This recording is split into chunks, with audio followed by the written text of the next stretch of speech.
Assalaamu calaykum. Muuqaalkan waxaan uga hadli doonaa astaamaha ay leeyihiin dadka caqliga badan. Waxaana ka mid ah waa dad og heerka aqoontoodii way maskax furan yihiin dadka caqliga badan. Sidoo kale waxay jecel yihiin cidlada, si weyn ayay isku xakameyn karaan. Dadka caqliga badan waa kaftanlooyaal, sidoo kale way damqasho badan yihiin. Waxay leeyihiin awood la qabsi oo aad u sareysa.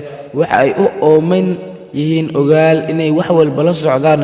Sidoo kale waa dad fakara inta aysan falin, sababtoo ah waxa ay og yihiin hadal ama ficil aan laga fiirsanin in uu bohol ku tuuri karo, in laga shalaayo mooye xal kale in uusan jiri doonin.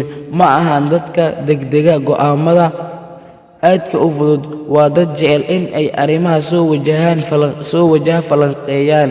Maamaha Soomaaliya waxay tiraahdaa intaadan falin ka fiirso.